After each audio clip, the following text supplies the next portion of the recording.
বন্ধুসকল ব'লক আজি আমি অৰুণাচল প্ৰদেশৰ নামচাই জিলাত থকা গোল্ডেন পাগোডাটো চাওঁগৈ।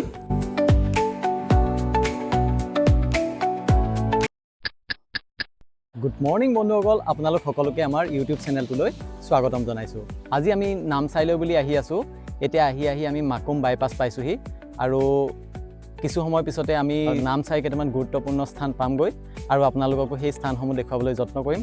ব'লকচোন আমি ৰাস্তাটোত গৈ থাকোঁ। আজি আমি অৰুণাচল প্ৰদেশৰ নামচাইলৈ বুলি আহি আছোঁ, কিন্তু আমাৰ এই ট্ৰিপটো হ'বনে নহ'ব সেইটো আমি কালিলৈকে সিদ্ধান্ত ল'ব পৰা নাছিলোঁ। কিন্তু আমাৰ যাৱতীয় যিখিনি বস্তু আছিলে সেই বস্তুখিনি আমি ধুনীয়াকৈ পেকিং কৰি ৰাখিছিলোঁ, কাৰণ কালিলৈকে ইমান ডাঙৰ বৰষুণ দি আছিলে যে আমি সিদ্ধান্তই ল'ব পৰা নাছিলোঁ। কিন্তু ৰাতিপুৱা শুই উঠি আমি বতৰটো ফৰকাল দেখোঁ আৰু সেয়েহে আমাৰ মনটো মুকলি হৈ পৰিলে আৰু লগে লগে আমি যাত্ৰাটো আজি আৰম্ভ কৰি দিলোঁ। এতিয়াও কিন্তু আকাশখন সম্পূৰ্ণ ফৰকাল নহয়, এতিয়াও ঠায়ে ঠায়ে আমি ডাৱৰ দেখিবলৈ পাইছোঁ।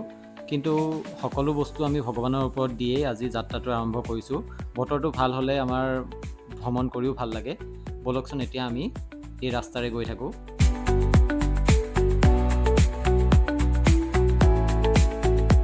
এনেদৰে আমি মাকুম বাইপাছৰ কাষৰ প্ৰাকৃতিক দৃশ্য চাই আগবাঢ়ি আহি আছোঁ আৰু লগতে ৰাস্তাটো আপোনালোকে চাওকচোন, ইমান ধুনীয়াকৈ বনাই থোৱা আৰু ইয়াত গাড়ী ঘোঁৰাৰ ইমান বেছি হেমগেম নাই। ক'ৰবাতহে আমি এখন দুখন গাড়ী ক্ৰছ কৰিবলৈ পাইছোঁ।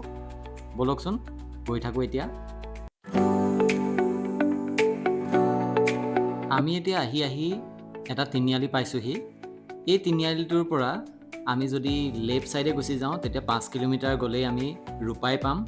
আৰু এতিয়া আমি সেইফালে নাযাওঁ, এতিয়া আমি সোঁফাললৈ ঘূৰিম আৰু সোঁফালেৰে আৰু 7 কিলোমিটাৰ গ'লেই আমি কাকপথাৰ পাম আৰু কাকপথাৰৰ পিছত আমি লাহে লাহে অৰুণাচল প্ৰদেশত সোমামগৈ। ব'লক এতিয়া এই ৰাস্তাৰে গৈ থাকোঁ।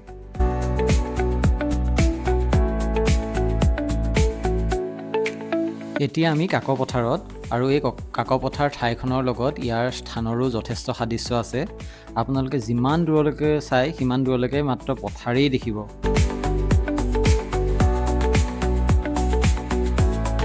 কাকপথাৰৰ পৰা আমি 18 কিলোমিটাৰ অহাৰ পিছত অৰুণাচল প্ৰদেশৰ বৰ্ডাৰ অৰ্থাৎ ডিৰাগ গেট আমি পাইছোঁহি। এতিয়া আমি ইয়াতে পাছ উলিয়াই ল'ব লাগিব।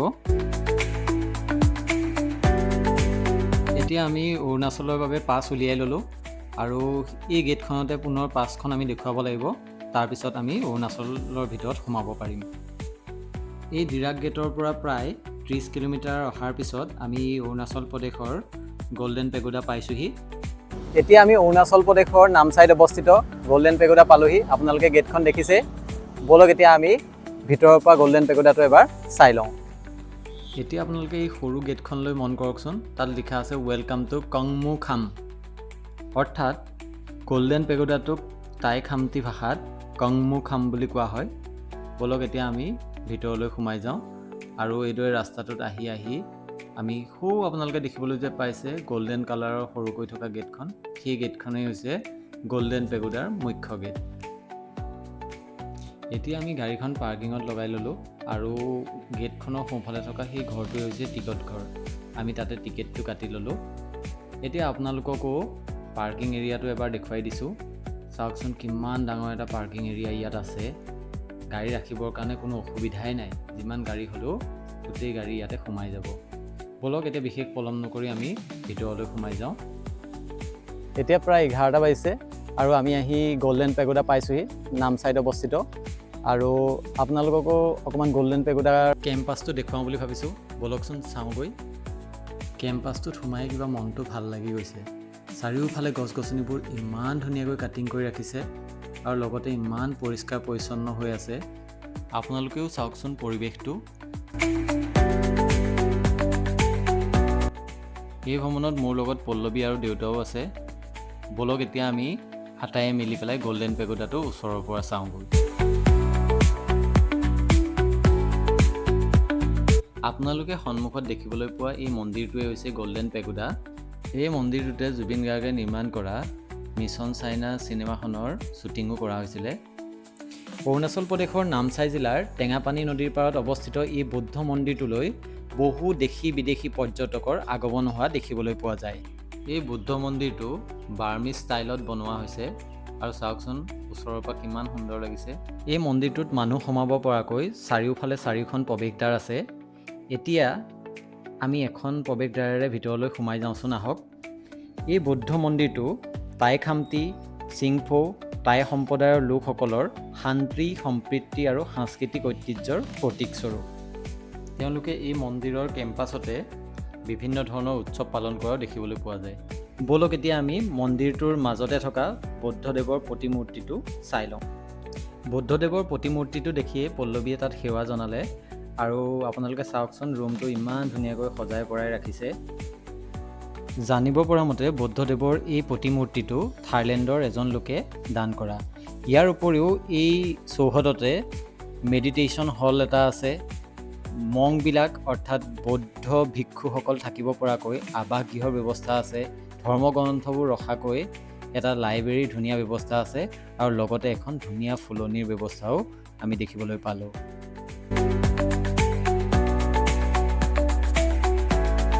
আপোনালোকে ভিডিঅ'ত দেখিবলৈ পোৱা এই ঘৰটোৱেই হৈছে অৰ্ডিনেশ্যন হল আৰু এই ঘৰটোতে নতুন বৌদ্ধ ভিক্ষুৱে যদি পূৰ্ণভাৱে বৌদ্ধ ধৰ্ম গ্ৰহণ কৰিব বিচাৰে তেতিয়াহ'লে এই ঘৰটোতে তেওঁলোকক দীক্ষা দিয়া হয়।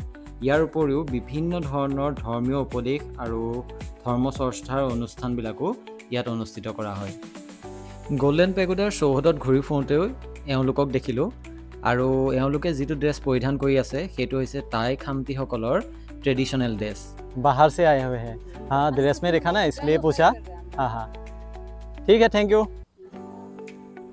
এই গোল্ডেন পেগোডাটোৱে হৈছে উত্তৰ পূৰ্বাঞ্চলৰ ভিতৰত আটাইতকৈ ডাঙৰ বৌদ্ধ মন্দিৰ। ই প্ৰায় 20 হেক্টৰ মাটি অধিকাৰ কৰি আছে।